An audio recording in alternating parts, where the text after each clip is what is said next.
शास्त्रों और इतिहास ग्रंथों में यह कहा गया है कि भगवान की निरंतर भक्ति करने से, रोज उनका गुणगान करने से मृत्यु के पश्चात मोक्ष मिल जाता है।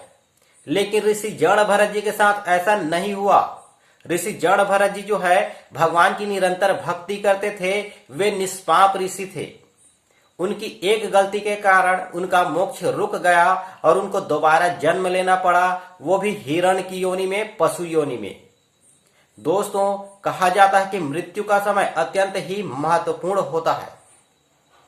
चाहे आप कितने भी बड़े पुण्य आत्मा क्यों न हो या फिर पाप आत्मा क्यों न हो, यदि आप भगवान की भक्ति करते हो या फिर नहीं करते हो, ये मृत्यु का समय तय करता है कि आपको कौन सा गति प्राप्त होगा।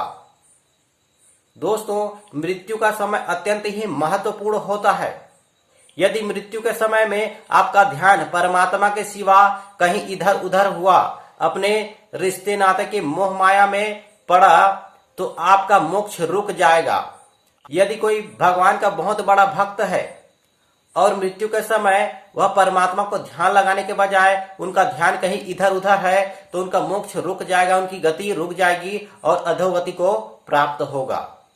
और वहीं यदि कोई पाप आत्मा है, रात दिन भोग विलास में डूबा है और मृत्यु के समय यदि वह परमात्मा को ध्यान लगाता है, तो तुरंत तत्काल उनको मोक्ष मिल जाएगा, मोक्ष मिल जाता है।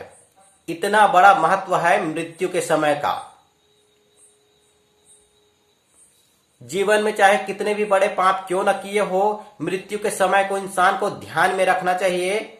इधर उधर अपने रिश्ते नातों के बारे में नहीं सोचना चाहिए, केवल और केवल परमात्मा को ध्यान लगाना चाहिए।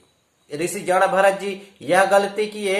एक बार क्या हुआ कि उनको जंगल में एक हिरण का बच्चा मिला और उस हिरण के बच्चे को अपने घर ले आया ताकि उस हिरण के बच्चे को कोई हिंसक पशु न मार दे।